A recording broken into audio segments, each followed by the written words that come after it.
अस्सलाम वालेकुम दोस्तों, बिटकॉइन यहाँ पे क्विक ड्रॉप लेकर इस टाइम 71,000 पे चल रहा है। रीज़न क्या है मेरा ख्याल है बताने की मुझे ज़रूरत नहीं है। मैंने आपको काफ़ी दिनों से ही चीज़ समझाई हुई है जब से सीज़ फायर हुआ है कि जो पंप चल रहा है ये तब तक है जब तक आपका सीज़ फायर जो है कायम है और जब तक यहाँ पर ख़ास तौर पर कोई बुरी खबर नहीं आती है। अच्छी खबरें आ रही हैं, मार्केट शॉर्ट टर्म के अंदर पंप करेगी, बुरी खबर आएगी मार्केट स्ट्रेट फॉरवर्ड जो है नीचे आएगी। और इसका नमूना मेरे ख्याल से आपको मिल चुका होगा कि इतने दिनों से ये चल रहा था कि भाई सीज़ फायर हुई है, उसके बाद जो निगोसिएशंस हैं वो होने हैं इस्लामाबाद के अंदर।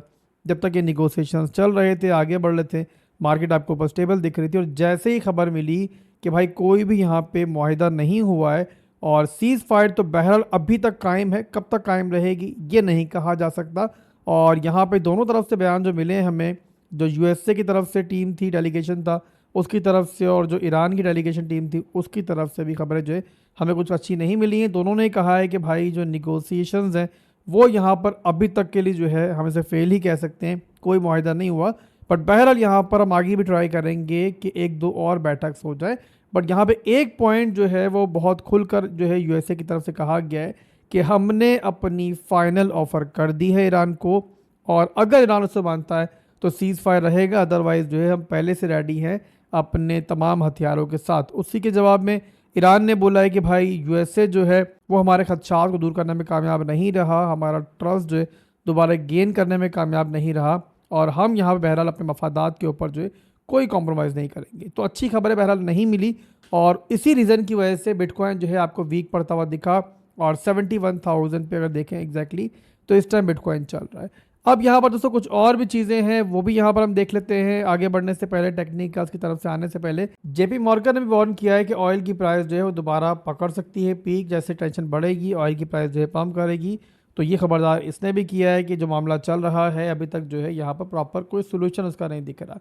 इसके अलावा यहाँ पर दोस्तों माइकल सेलर की बात करें तो उनकी तरफ से हिंट आया है कि वो दोबारा जो है बिटकॉइन की अग्रेसिवली बाइंग जो है करने का इरादा रखते हैं, और ये जो है वो ज़ाहिर है कमिंग डेज में करेंगे। अभी रिसेंटली भी इन्होंने 5 दिन पहले थोड़ी बाइंग की है, बट यहाँ पर मज़ीद बाइंग करने का भी बहरहाल वो इरादा रखते हैं। तो एडॉप्शन बिटकॉइन की तो बहरहाल लॉन्ग टर्म के अंदर इसमें कोई आपको परेशान होने की ज़रूरत नहीं है। और जो इंस्टीट्यूशंस हैं वो बड़ी बड़ी जो है मार्केट पे एंटर हो रही हैं। मिड टर्म में ज़ाहिर है मार्केट की मूवमेंट जो है वो आपको पता ही है, मैं दोबारा ये बताऊँगा। बट बहरहाल लॉन्ग टर्म के अंदर बिटकॉइन को लेकर जो है ना किसी को बेरिश होने की ज़रूरत नहीं है, और बिटकॉइन बहरहाल लॉन्ग टर्म के लिए बुलिश ही है। अब मिड टर्म के अंदर क्या सूरत हाल है, शॉर्ट टर्म के अंदर क्या मूवमेंट है बिटकॉइन की, अब वो देख लेते हैं हम लोग यहाँ पे बिटकॉइन के चार्ट के ऊपर। बिटकॉइन चल रहा है 71,000 पे और 73,800 के अराउंड जो है इसने हाई लगाया है। और 74 के बारे में बताया था मैंने लास्ट वीडियो में आपको कि ये हमारा एक पहला ट्रबल जोन है, रेजिस्टेंस जोन है। बहरहाल वहीं से उसी के आसपास से अभी जो है रिजेक्शन मिली है हमें, और फंडामेंटल रीज़न भी है ज़ाहिर है इस ड्रॉप के पीछे कि यहाँ पर जो अभी मुज़ाकरात हैं उसके बाद कोई एग्रीमेंट नहीं हुआ है। शॉर्ट टर्म के अंदर बस आसान ज़ुबान में आप जहन में रखो कि फंडामेंटली सीज़ फायर को लेकर जो खबर आएगी, इस वॉर को लेकर ओवरऑल जो खबर आएगी, ट्रम्प क्या कहेगा, ईरान क्या कहेगा, इसी पे डिपेंड कर रही है मार्केट।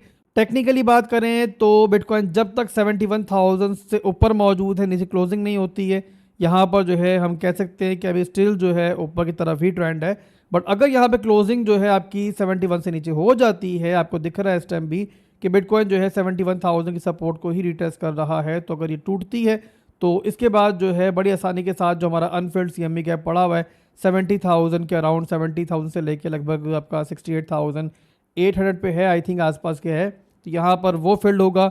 और अगर इन वर्स्ट केस ये सपोर्ट भी टूट जाती है 70 की, तो फिर आपका जो मिड रेंज है नीचे का 68,300 के आसपास ये फील्ड होगा, और उसके बाद फिर नीचे एक और अनफिल्ड सीएमई गैप भी पड़ा हुआ है। तो यहाँ पर बस इतना समझ लो मेरे भाई कि जब तक हम लोग 70,500 से ऊपर हैं, बिटकॉइन ऊपर की रेंज में है, ये टूटेगा तो फिर दोबारा रेंज में हम आएंगे और नीचे के रास्ते जो है खुलेंगे। तो ये हो गया दोस्तों शॉर्ट टर्म का हमारा सिनेरियो। और इसके अलावा मिड टर्म के अंदर तो बहरहाल मैंने पहले भी आपको बताया हुआ है कि स्टिल जो चार्ट है हमारा बिटकॉइन का वो नेगेटिव है। वीकली का चार्ट देखो, आप डेली का चार्ट देखो, दोनों जगह पे आपको दिखता है कि बिटकॉइन यहाँ पे एक लोअर हाई बना रहा है। ओवरऑल स्टिल हमारा मिड टर्म का सिनेरियो जो है वो नीचे की जानिब ही है, और मैं पर्सनली यही एक्सपेक्ट कर रहा हूँ कि भाई ऊपर नीचे होती है मार्केट शॉर्ट टर्म के अंदर, जो भी मूवमेंट लेती है, बट बहरहाल उसके बाद जो है हमें नीचे की जो है मूव देखेंगे। और जब तक हमारे ये लोज मैं आपको दिखाता हूँ दोबारा से, ये हमारे जो है ना प्रॉपरली रिटेस्ट नहीं हो जाते 62,000 के, और ये 60,000 का जो लो है, तब तक जो है कोई भी आने वाली रिकवरी जो है वो यहाँ पर जो है भरोसेमंद नहीं है। और मैं पर्सनली यही एक्सपेक्ट कर रहा हूँ कि बिटकॉइन जो है आपको आने वाले वीक्स में एक मूव जो है नीचे लेता हुआ आपको दिखेगा, जैसे ही ये फंडामेंटल सिनेरियोज जो है ना थोड़े से यहाँ पर ठंडे होंगे और मार्केट जो है अपनी प्रॉपर ऑर्गेनिक मूवमेंट की तरफ आएगी। तो ये ओवरऑल दोस्तों बिटकॉइन का सिनेरियो है, आसान जुबान में आपको एक्सप्लेन कर दिया। इसके बाद दोस्तों इथेरियम को भी देख लेते हैं, इथेरियम के अंदर क्या चल रहा है शॉर्ट टर्म के अंदर भी और इसके अलावा मिड टर्म के अंदर भी। तो मिड टर्म के अंदर सिनेरियो तो बहरहाल वही है जो पहले था, और स्टिल जो बिटकॉइन वाली सूरत हाल है वही इथेरियम की है।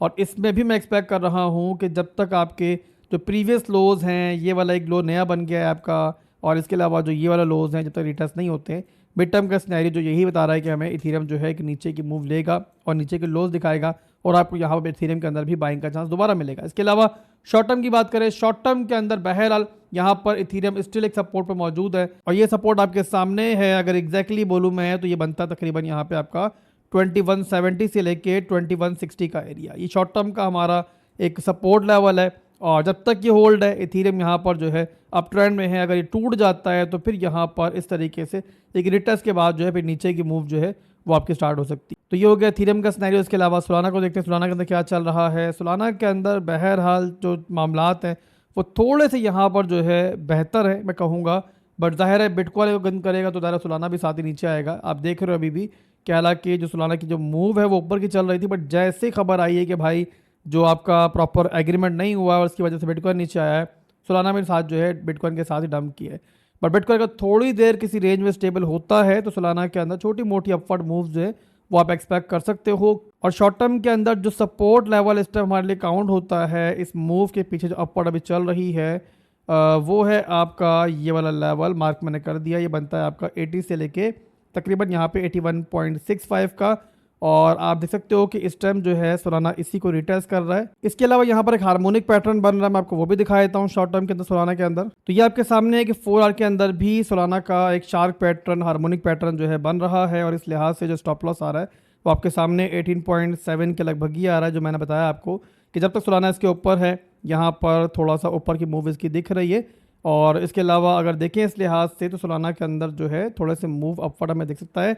बट फिर रिपीट कर दूं कि इसके लिए ज़रूरी है कि बिटकॉइन स्टेबल रहे। अगर बिटकॉइन गिरता है तो XYZ कोई भी ओल्ड कॉइन होगा जो खास तौर पे बड़े मार्केट कैप पर ओल्ड कॉइन होगा वो नीचे ही आएगा। ठीक है मेरे भाइयों, तो अभी के लिए सोलाना के अंदर जो शॉर्ट टर्म के लिए आपका इंपॉर्टेंट लेवल है वो मैंने मार्क कर दिया, बता दिया आपको। तो अभी के लिए दोस्तों बस इतना ही था। आज वीकेंड है, वीकेंड के बाद मार्केट दोबारा ओपन होती है, कैंडल क्लोजिंग मिलती है हमें डेली की, वीकली की। तो उसके बाद इंशाल्लाह री एनालाइज करेंगे मार्केट को, और उस टाइम बिटकॉइन की क्लोजिंग जहाँ पर भी होगी तो उसके हिसाब से जो है ना कुछ नए ट्रेड प्लान्स भी नीचे के या ऊपर के जो भी बनेंगे इस टाइम वो आपके साथ मैं शेयर करूंगा। तो फॉलो मुझे करते रहिए, वीडियोस को लाजमी देखते रहिए। इन दिनों के दरमियान कोई वीडियो आती है तो हरगिज़ इग्नोर मत कीजिए। अल्लाह हाफिज़।